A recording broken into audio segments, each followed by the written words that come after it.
I had a mammogram June 25th, 2006.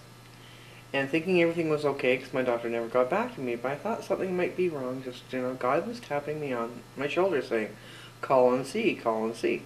So I called the office 3 times, and they said they were fine. The 4th time I called, I asked them to send the results back to my GP.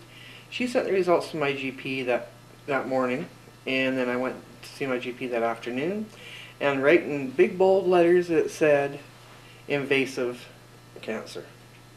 It's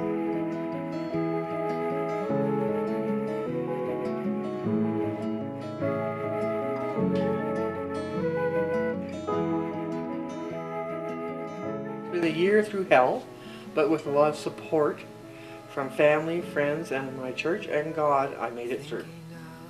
And if it wasn't for God, let me tell you guys, I wouldn't be here right now. Because He cradled me a lot of nights when chemo can be very, very debilitating. You're knocking on death's door many, many, many times, and the only person to hold you is God, and He embraced me many, many times.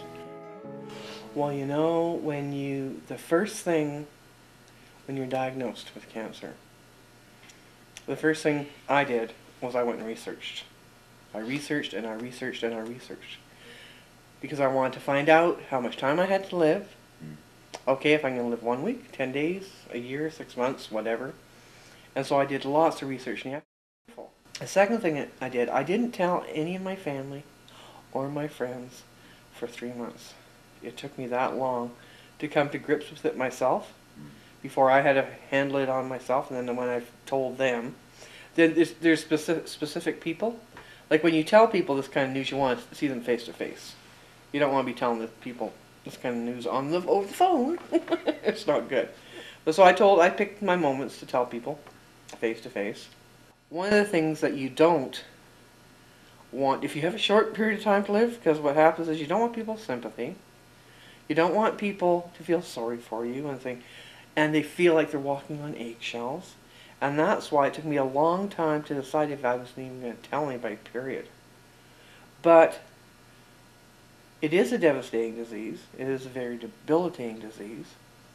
And I have found through my process this past year, I've received a lot of hope through community.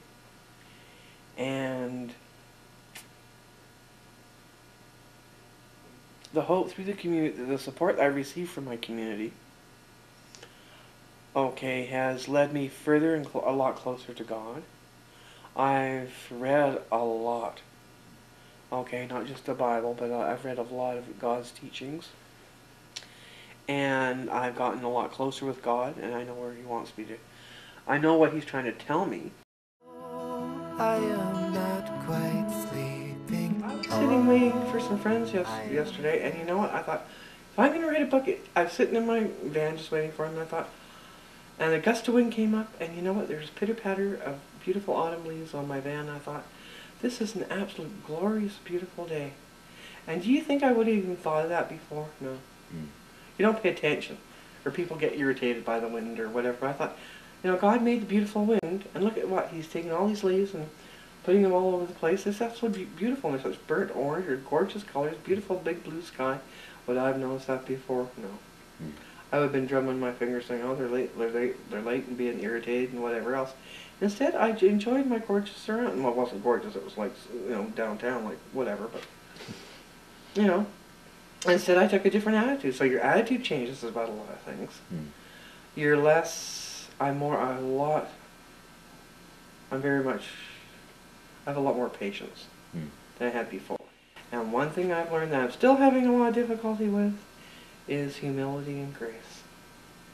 Because I'm used to being a giver, and I've been a receiver for over a year now. And it's hard. It's hard when you've been giving, it's hard to receive.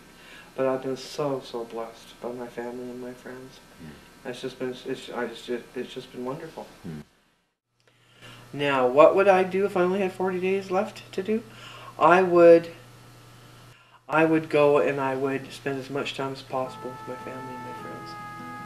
And I'd be reading scripture. And I'd be praying. and getting to know God more. And that's the most important thing. Because He's the one and the only one that's left in the end.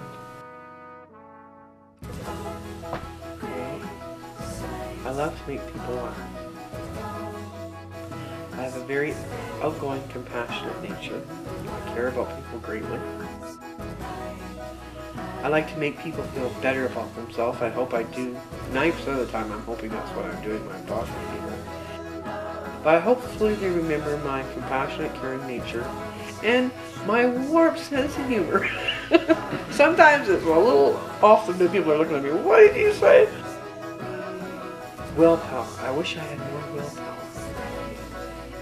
You know, willpower for my weight, willpower to exercise, willpower to give up smoking, willpower. I think, you know, I'm praying for God to help me get that willpower. Right now I'm praying just to give me the strength so I can clean my house. One step at a time, God says, one step at a time. Let's not, you know, go. If people remember me as a compassionate and caring person, and with a great sense of humor, and that I love life, and that I love God, that's all I like to hear.